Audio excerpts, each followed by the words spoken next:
자, 요한 3서입니다. 유다서와는 달리 이 요한 3서는 여자가 아닌 남자에게 보낸 사적인 편지입니다. 근데 그 사람 이름이 누구냐면 가이오로 되어 있는데, 이 가이오라고 하는 인물에 대해서는 성경에 한 3사람 정도를 이렇게 꼽고 있어요. 근데 그 중에 하나가 로마서 16장 23절에 보게 되면 그 가이오라는 사람의 이름이 언뜻 언급이 되죠? 네. 거기 보면 어디 갔어? 16장 23절에 보면 나와 온 교회의 무슨 주인? 식주인. 예. 이 식주인이 뭡니까? 예. 그러니까 아마도 이렇게 좀 이렇게 음식 담당 가이오 에도 너희에게 무난하고 이런 것 같아요. 그래서 이 가이오라는 분이 교회 봉사, 특히 부엌에서 봉사하는 일을 참 열심히 하신 분 같아. 예. 근데 이 바울에게, 여기서 이 로마서 16장 23절에 나오는 사람은 이 바울에게, 성경학자들에 의하면 바울에 의해서 세례를 받고, 그 다음에 이렇게 식주인 노릇도 하고, 후일에는 데살로니가 교회의 감독이 된 사람이다라고까지 얘기를 해요. 또 어디에도 이 사람의 이름이 언급이 되느냐 하면 고린도전서 1장에도 이 가이오라는 인물이 나와요. 고린도전서 1장 14절. 예. 여기 보면 그 1장 14절에 보게 되면 그리스도와 가이오 외에는 너희 중 아무에게도 내가 세례 주지 아니한 것을 감사하다. 그러니까 가이오에게 세례 줬다는 얘기입니까? 안 줬다는 얘기? 줬다는 얘기죠. 이렇게 가이오에게 특별히 사도 바울이 세례를 준 사람인데, 이 사람이 훗날 그 로마서에 보게 되면 교회에서 식주인 노릇도 하고 이랬던 사람이고, 또 일설에 의하면 훗날 데살로니가 교회의 감독이 되었다라고 하는 이런 첫 번째 인물이 하나 있고요. 또 하나는 또 가이오가 또 다른 가이오가 하나 있는데, 그거는 사도행전 19장에 나오는 인물이에요. 사도행전 19장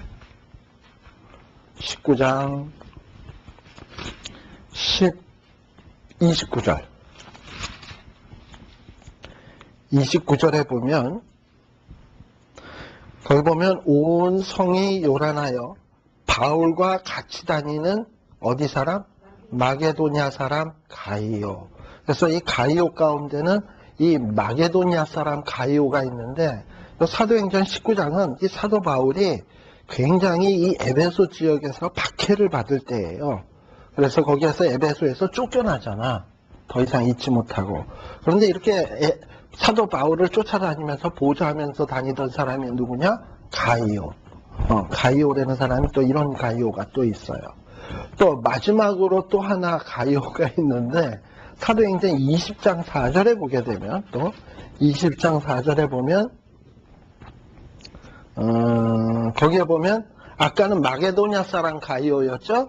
예, 근데 지금 여기 20장 4절에는 세군도와 더베 사람 가이오. 예, 그래서 이 가이오가 한 3사람 정도가 성경에 나와요. 예, 근데 과연 어떤 가이오냐? 제가 볼 때는 마지막에서 2번째 아니면 3번째 가이오쯤 될 것 같아요. 식주인 가이오 아니면 마지막 이 더베 사람 가이오, 이런 마지막 전도 여행까지 바울과 함께 했던 그런 가이오.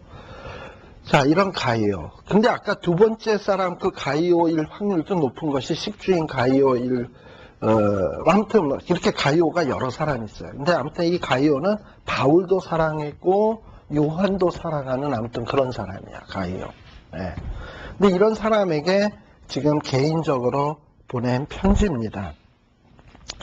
자, 그런데 이 사람에게 이 편지를 쓰게 된 이유는 아마도 이 교회에 문제가 좀 있었던 것 같아요. 이 가이오가 다니던 교회의 문제, 특히 누구의 문제가 있냐 하면 9절에 보면 거기 그 디오드레베라고 하는 사람이 있는데, 이 디오드레베게라고 하는 사람이 교회 안에서 굉장히 문제를 일으켰던 것 같습니다. 그래서 이런 사람에 대해서 어떤 태도를 취해야 되는지 이런 거를 좀 가르치기 위해서 가이오에게 특별히 편지를 쓴 것 같아요. 또 역시 13절, 14절에 보게 되면 이 가이오라고 하는 사람을 요한3서 1장 13절 14절입니다. 이 가이오라고 하는 사람을 아까 그 요한 2서에 나오는 부녀를 만나보고 싶어 하는 것처럼 가이오라고 하는 사람도 좀 한번 직접 만나서 대면해서 이야기를 했으면 좋겠다, 얘기를 많이 했으면 좋겠다 하는 이런 심정을 갖고 있습니다. 따라서 이 요한 2서와 3서는 특별히 요한이 사랑하고 있는 사람들에게 특별하게 쓴 어떤 사적인 편지라고 볼 수 있어요. 자, 그러면 대충 서론을 이 정도로 얘기하고 성경 본문 펴놓고 우리 같이 한번 보자고요. 자, 그래서 1장 1절에 보게 되면 장로 요한은 이 가이오에게 편지를 합니다. 역시 아까 2서에 나오듯이 이 가이오는 어떤 사람이냐? 요한이 참으로 사랑하는 자다라고 얘기를 하고 있어요. 그런데 이 가이오에게는 조금 문제가 있었던 것 같습니다. 그게 무슨 문제냐? 2절의 말씀을 보면 우리가 짐작을 할 수 있는데, 사랑하는 자여 내 영혼이 잘된 같이 내가 범사에 잘되고 강건하기를 내가 간구하노라.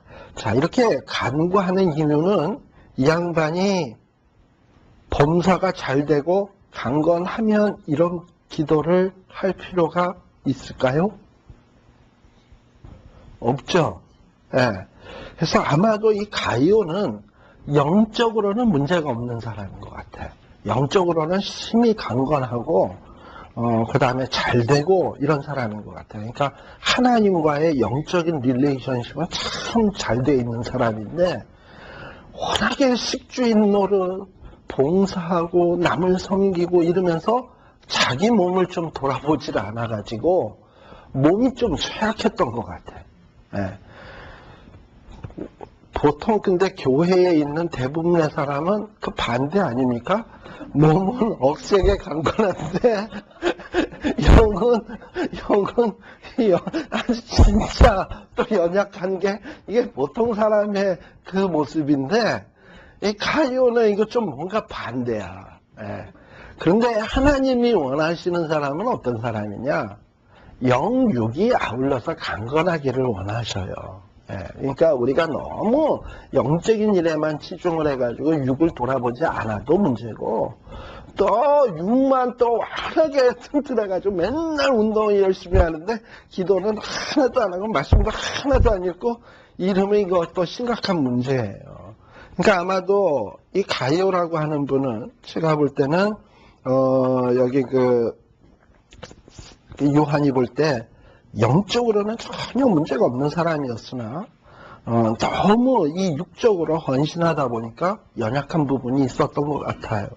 그래서 이분을 위해서 내 영혼이 잘됨 같이, 예, 원래 이 잘되다라는 말이 헬라어로는 유호도스라고 하는 말이 쓰거든요. 원래 이 헬라어에 유자가 들어가려면 그게 굿, 좋다라는 뜻이에요. 호도스라는 말은 길이에요, 길. 그러니까는 잘 되다라는 게 뭐냐면 좋은 길로 간다, right 트랙으로 가고 있다라는 얘기인데, 요는 내 영혼이 진짜 right 트랙으로 간다. 근데 그 말이 조금 더 의미를 확장하게 되면 right 트랙에서 아주 번영한다, prosper한다, 이런 뜻으로 볼 수 있어요. 그래서 내 영혼이 올바른 길로 가고 있고 거기에서 모든 일들이 잘 되고 있는 것처럼, 마찬가지로 이 범사에서 있어도, 그러니까 일상 생활에 있는 모든 일도 올바른 길로 가고 번영하고, 그리고 특별히 강건, 이 강건이라는 건 말 그대로 튼튼하고, 그 다음에 이 정상, 어떤 잘못된 펑션 하는 데가 없이 모든 게 정상적으로 작동되는 거. 근데 아마 가이오는 어느 부분이 뭐 췌장이 나빠서 당뇨가 있다든지, 뭐 또는 뭐 간이 나쁘다든지, 뭐 뭔가가 아무튼 비정상이었던 것 같아요. 그런데 이런 분에게 강건하기를 간구한다라고 이렇게 요한이 기도할 정도니까 가이오는 참 육적으로는 연약한 자였던 것 같다라는 생각이 들어요. 그런데 이 가이오는 또 어떤 사람이냐? 사람들이 와서 이 가이오에 대해서 얘기를 하는데 3절입니다. 가이오는 진리 안에서 행한다라는 소문이 들려지는 사람이었어요. 그러니까 아까 하나님의 말씀을 배우고 그 안에서 살면 하나님 안에 거하는 거라 그랬잖아요. 그것처럼 이 가이오는 아마 그런 사람이었던 것 같아요. 진리 안에서 살고 그런 모습이 주변에 있는 사람들로 하여금 소문이 이렇게 들려지니까 요한이 너무 기쁜 거야. 가이오를 생각할 때마다. 예. 그리고 요한이 그러잖아요. 4절에 보면 내가 내 자녀들이 진리 안에서 행한다함을 듣는 것보다 더 큰 즐거움이 없다라는 거예요. 저도 그런 생각이 좀 들 때가 있어요. 아, 우리 말씀사랑 훈련한 성경 공부하고 난 다음에 이 가운데서 나중에 정말 하나님이 귀 쓰는 사람들이 나온다. 그리고 만일에 이제 그분하고 뭐 사정이 생겨서 제가 뭐 예를 들어 뭐 중국에 가서 어디 탁 박혀 있는데 미국에서 그런 소문이 탁 들렸다 그러면 굉장히 기쁠 것 같아. 예. 그러니까는 이 진리 안에서 행한다 하는 것을 듣는 것보다 더 큰 즐거움이 없더라. 아마 이것이 가르친 자의 기쁨인 것 같습니다. 요한의 기쁨이었던 것 같아요. 그러니까 특히 가이오는 하나님의 말씀 안에서 살았던 사람인 것 같고 또 특별히 가이오가 또 잘했던 게 뭐냐면 아마 식주인이어서 그런지 모르지만 5절에 보게 되면 사랑하는 자여 내가 무엇에든지 형제 곧 뭐해요? 나그네 된 자들에게 행하는 것이 신실한 일이다. 나그네 된 자들만 오면 그냥 가이오가 신난 거야. 뭐 밥해대, 재워줘, 뭐 이러고서는 그냥. 근데 특히 이 당시엔 나그네는 성도들에게 있어서 나그네는 어떤 자들이었냐면 선교사들, 그러니까 사도들, 복음을 전하러 이렇게 다니잖아요. 그러면 뭐 이때 여관이나 호텔이 발전한 것도 아니고 그러니까 이때 누가 뭐 이렇게 복음 전하는 사도들이 왔다. 그럼 누군가가 이 사람을 재워주고 먹여주고 모든 것을 이렇게 돌봐줘야 되는데 그거 쉬운 일 아니지 않습니까? 그런데 그런 일들을 누가 이렇게 열심히 했냐 하면 가이오. 뭐 워낙에 식주인 체질이고 이래서 그런지 모르지만 그렇게 했던 것 같아요. 그래서 그렇게 나그네 된 자에게 열심히 행하는 이런 일들을 한 것을 이렇게 요한이 알게 되었어요. 그리고 6절에도 보면 저희가 교회 앞에서 너의 사랑을 증거하였느냐. 아마도 이렇게 나그네 대접하고 누굴 대접하고 이런 거를 교회 안에 소문이 짱났나 봐. 가이오에 대해서. 네. 그래서 이 요한이 이렇게 가이오의 모습을 칭찬하고 있습니다. 자, 그 다음에 또 그리고 또 내가 하나님께 합당하게 저희를 전송하면 가하리로다. 즉 얘기하냐면은 이 가이오가 이런 선교사들을 잘 대접하는 거는 참 귀한 일이다라고 얘기하는 거예요. 네. 자, 그 다음에 왜 그럼 이렇게 선교사들을 대접을 해야 되냐? 7절. 선교사들은 주의 이름을, 주의 복음을 증거하기 위해서 나가서 이방인에게 무슨 대우를 받나요? 그럼 누가 대우해야 되겠어? 크리스천들이 돌봐주고, 이렇게 곁에서 힘이 돼줘야지. 누가 힘이 돼주겠습니까? 그러니까, 8절에 이러므로 우리가 이 같은 자들을 그러니까 복음 증거하는 자들, 사도들, 주의 복음을 위해서 애쓰는 자들을 이방인들이 대접하지 않으니까 우리들이 잘 영접하는 것이 마땅하니, 이게 마땅한 일이니. 근데 이런 자들을 잘 대우하는 것은 결국 뭐가 되는 거냐 하면 우리로 진리를 위하여 함께 수고하는 자가 되는 거다라고 얘기했어요. 그러니까 선교하러 간다라는 게 선교사로서 어떤 선교지에 가는 것도 선교의 일이지만 이 선교사들을 때로는 식사 대접도 하고 제어도 드리고 또 힘이 되게 격려도 하고 곁에 있는 성도들이 그런 일들을 할 수 있잖아요. 근데 이 일이 결국은 다 뭐냐?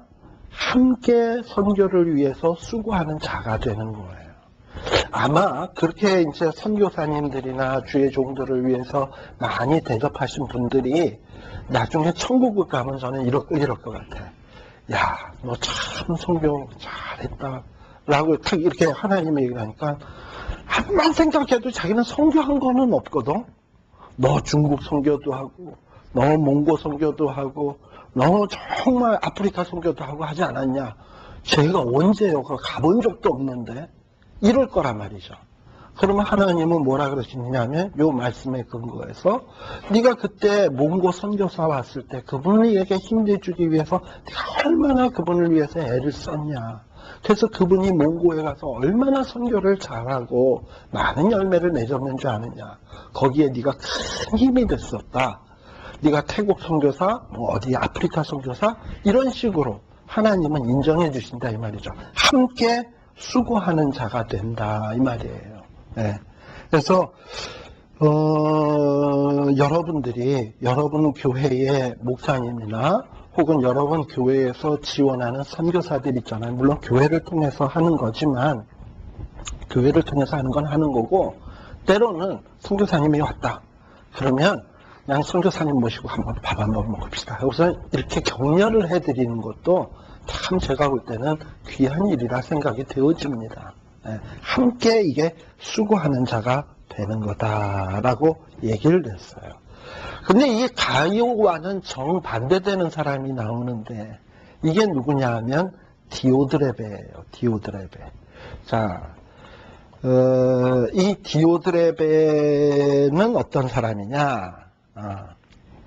보통 이제 이 요한 1, 2, 3서 요한계시록을 쓸 때쯤 되면은 말이죠. 사도들은 이미 다 하나둘씩 다 갔어. 이 사도들 가운데서 제일 오래 산 사람이 누구냐면 사도 요한이에요. 한 90세에 죽어요. 사도 요한은.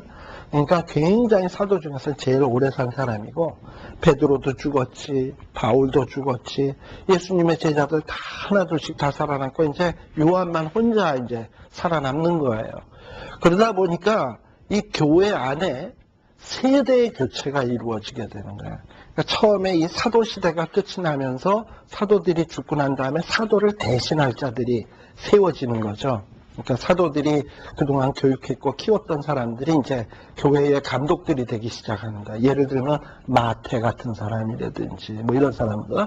베드로가 죽으면서 로마 교회 감독으로서 마태, 마가 같은 사람을 맡기고 이렇게 간단 말이죠. 바울 같은 이는 베드로나 이런 사람들이 그런 식으로 이렇게 그 세대 교체가 이루어지기 시작을 하는데 아마도 디오드레베라고 하는 이 친구는 지금 이 가이오가 있는 교회에 감독으로 사도 대신에 이제 초대 감독으로 사도 시대가 가고 그 다음 감독으로 부임한 것 같다 그래요. 성경학자들은. 그런데 이 사람이 감독이 탁 되고 나니까 원로 목사의 얘기를 듣기가 싫은 거야. 무슨 얘기인지 아시겠죠? 교회 보통 원로 목사님이 있었으면 원로 목사님이 리타이어하고 나면 새 목사가 오잖아.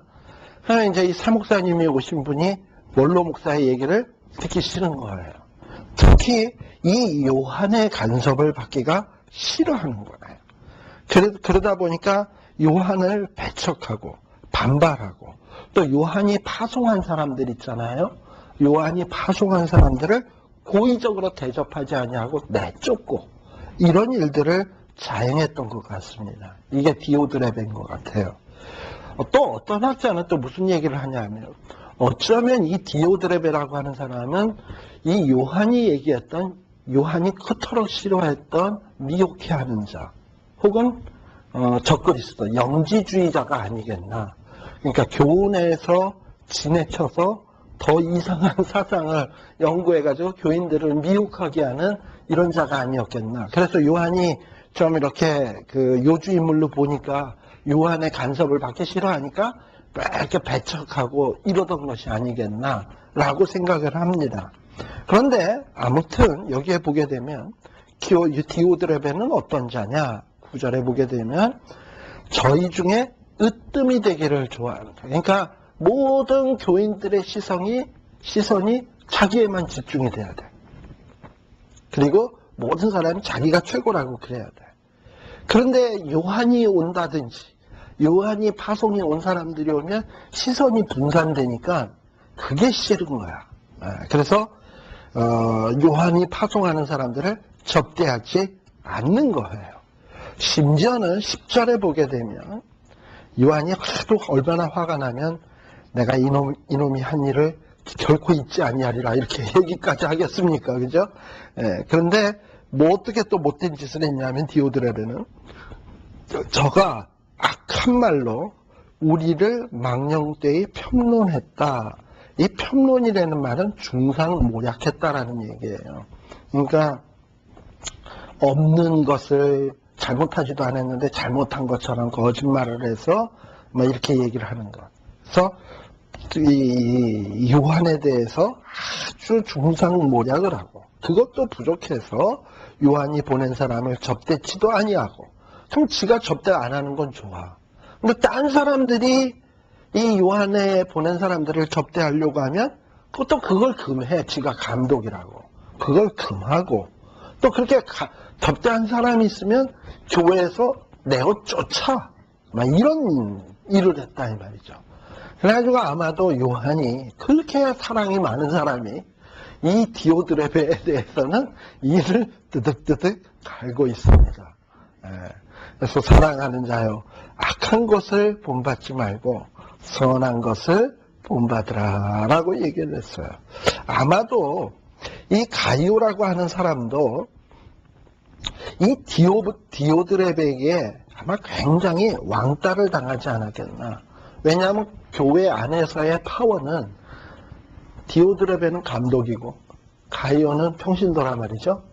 그러면 가이오가 참 핍박을 받을 거 아닙니까? 예. 지금 여기에 보면은 뭐라고 하냐면은 2절에 보게 되면 3절에 보게 되면 아까도 얘기했지만 형제들이 와서 가이오에 있는 그 교회를 돌아본 형제들이 와서 요한에게 와서 이것저것 얘기를 하는데 내가 진리 안에서 행한다. 그리고 이 진리 안에서 행한다는 게 뭐였냐면 또 5절에도 보면 말씀 안에서도 잘 지킬 뿐만 아니라 나그네를 대접도 잘한다. 이거 다 누가 싫어하는 일들이죠? 디오드레베가 싫어하는 일이야. 예. 그런데 이렇게 디오드레베를 위해서 수고를 하는데 디오드레베가 자꾸 못 살게 하니까 가이오가 가뜩이나 몸도 약한데 얼마나 시름시름 마음적으로 그 병이 들겠어요. 그러니까는 요한이 편지를 쓰면서 가이오에게 네가 잘하는 거다. 너 힘내라. 내가 내 영혼이 잘된 같이 너의 봉사가 잘 되기를 위해서 내가 간구하고 있다. 그리고 조만간 내가 너에게 갈 건데 지금 편지는 비록 짤막하게 쓰지만 곧 가서 우리 면대에서 많은 이야기 하자. 지금 얘기하는 게 이 요한 3서라니까요. 예. 그래서 악한 것을 본받지 말고 선한 것을 본받아라. 그리고 그 다음에 이제 세 번째 인물이 또 하나 나오는데 그래서 요한 3서에는 3설에서 그런지 인물이 3명이 나와요. 가이오, 디오드레베, 또 하나는 데메드리오라고 하는 사람이 또 나와요. 근데 이 데메드리오도 보통 사람이 아니었던 것 같아. 이 사람은 누구냐? 뭇사람에게도 진리에게도 증거를 받았다. 근데 이 데메드리오가 도대체 누군지는 정확하게 이것도 또 알지는 못하지만 성경에 보면 이 데메드리오에 대한 얘기가 조금 있어요. 사도행전 19장 한번 봅시다. 또 역시 에베소 사람인 것 같은데 19장 사도행전 19장 23절 우리가 사도행전을 볼 때 사실 이런 인물들을 별로 생각 않고 휙휙 넘어갔잖아요. 그러면 나중에 보면 다 나와 또 19장 23절에 보게 되면 지금 여기 누가 나오냐 23절 24절에 보게 되면 특별히 즉 데메드리오라 하는 어떤 은장색이 아데미의 은감실을 만들어 직공들로 적지 않은 벌이를 하게 하더니, 무슨 얘기냐면 데메드리오는 우상 만드는 우상 공장 만들어 놓고 거기에서 직공들 만들어서 우상 공장에서 우상 만들어서 우상 팔아먹는 장사체예요. 그런데 이 사도 바울이 에베소에 와가지고 아데미 여신은 가짜신이라고 막 이렇게 얘기를 하고 기적을 막 이뤄냈고 이러다 보니까 이게 우상 장사가 안 돼. 해가지고 이 데메드리오가 바울을 모함해가지고 에베소에서 쫓아내는 1등 공신이었습니다. 이게 데메드리오야.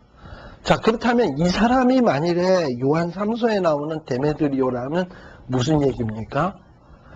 이렇게 우상 만들어 팔아먹던 양반이 예수 믿고 이제는 어떻게 되었냐 하면 무사람에게도 진리에게도 증거를 받는 사람이 되었다. 얼마나 놀라운 일입니까 이거? 만일에 이것이 사실이라면 이건 기적인 거지. 복음의 기적. 그쵸? 네, 복음의 기적인 거예요. 왜냐?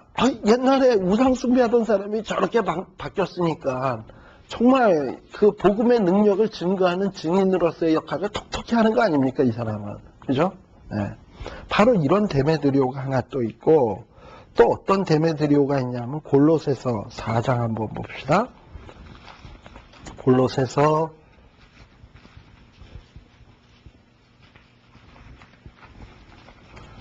4장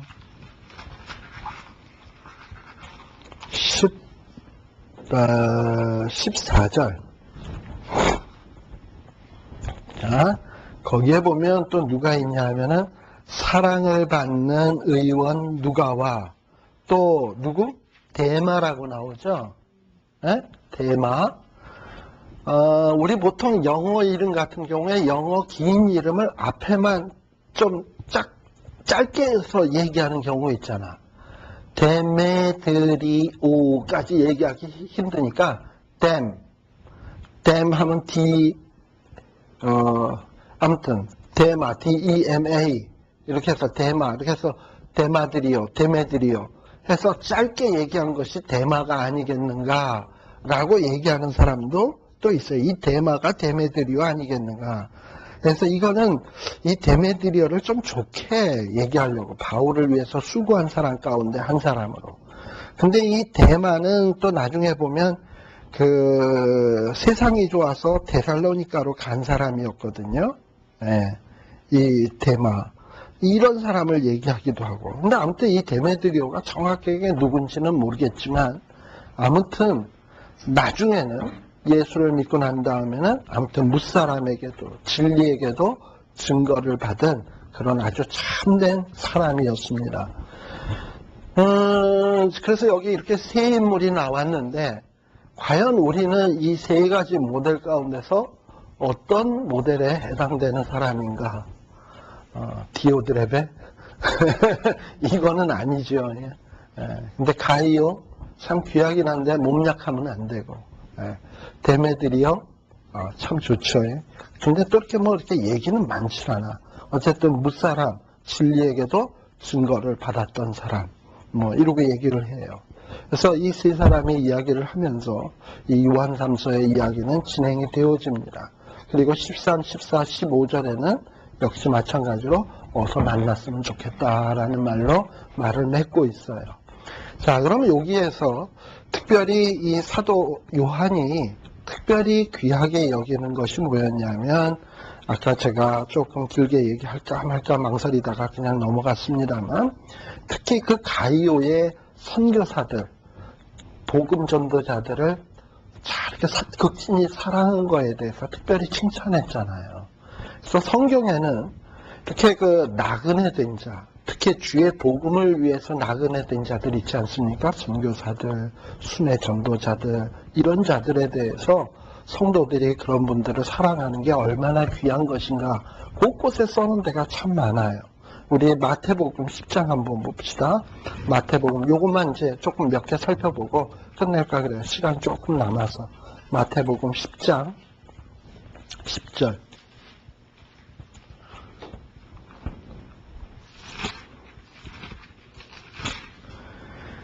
10장 10절에 보면 예수님께서 제자들을 특별히 이 제자들을 파송하시면서 이 복음 증거하라고 파송하시면서 이 제자들에게 몇 가지 지침을 줍니다.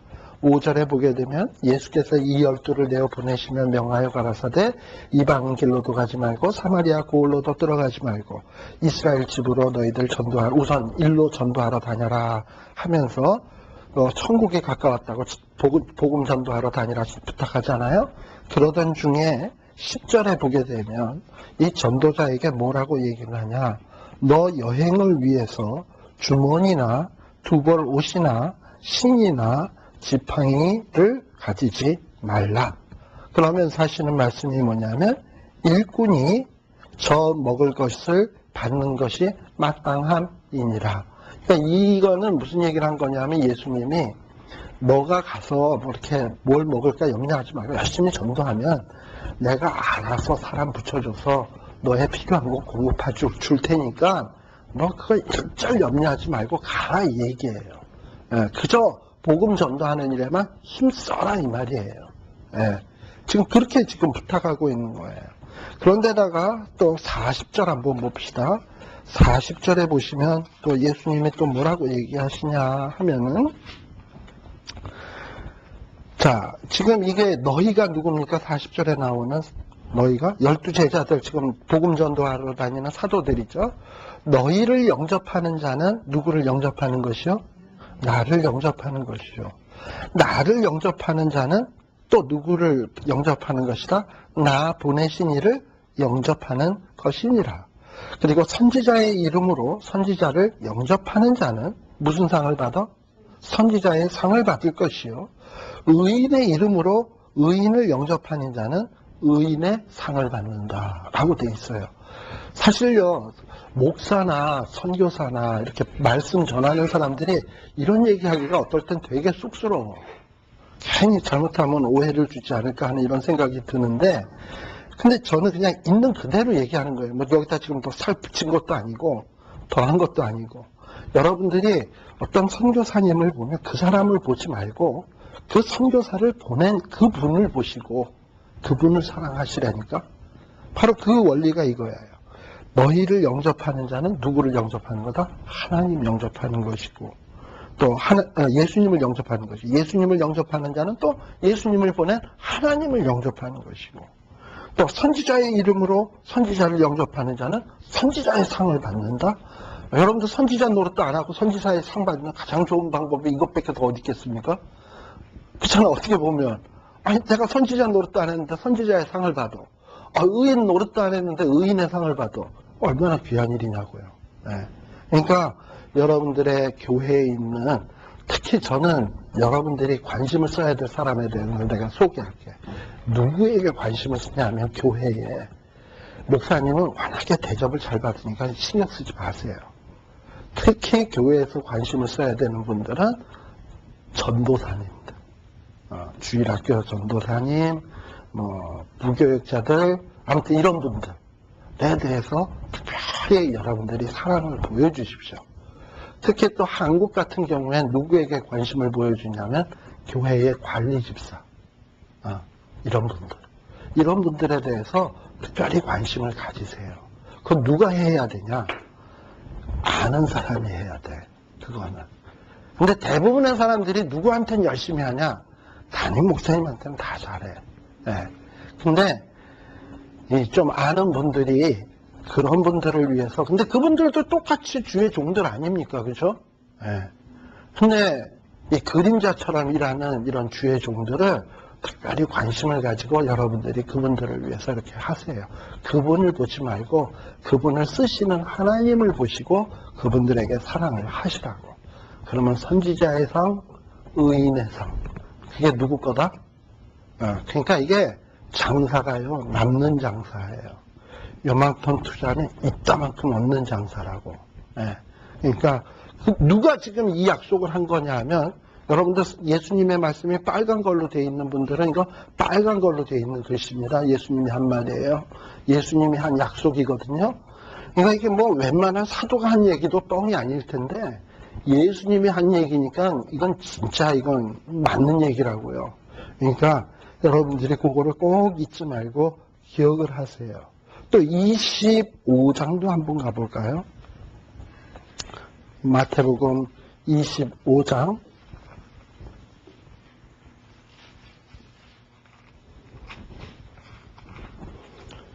25장 35절.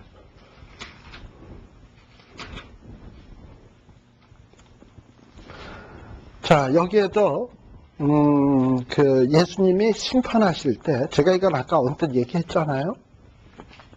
34절부터 예수님이 마지막 최후의 심판하는 장면이 나옵니다.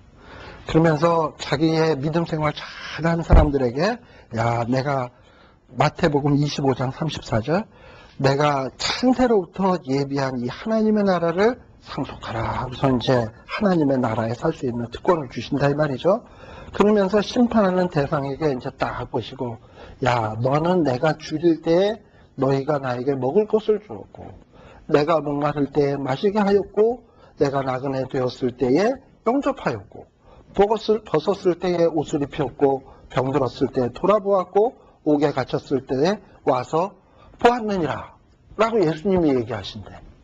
그러면 이때 의인들은 뭐라고 얘기하냐? 37절에 보면, 아니 제가 언제 주의 줄이신 것을 보고 공개하였으며 목마른 것을 보고 내가 언제 마시게 하였나이까? 라고 얘기를 한단 말이죠. 그리고 38절, 내가 어느 때에 나그네 되신 것을 보고 영접하였으며 벗으신 것을 보고 옷 입혔나이까? 어느 때 내가 병드신 것이나 옥에 갇힌 것을 보고 가서 배웠나이까 하리니, 그때 40절에 보면 임금이 대답하여 가라사대, 내가 진실로 진실로 너희에게 이르노니 너희가 여기 내 형제 중에 지극히 작은 자 하나에게 한 것이 곧 내게 한 것이라 라고 하는 거예요.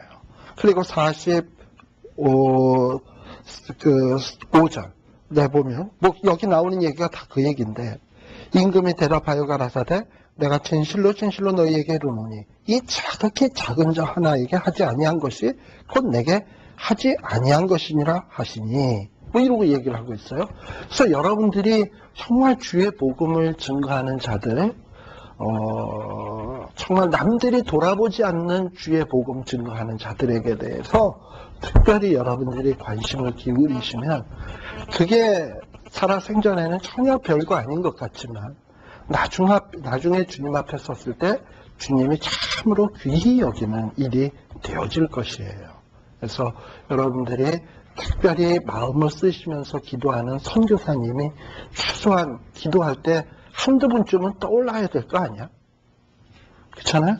기도를 하는데 선교사에 대해서 우리 교회에서 파송한 선교사 그냥 이렇게만 대표적으로 나오지, 내가 특별히 마음을 쓰고 있는 선교사라든지 관심을 기울이는 선교사님, 이런 분들이 과연 몇이 있는가 생각해 보시고, 그렇다고 너무 개인적으로 그렇게 하라는 얘기는 아니에요.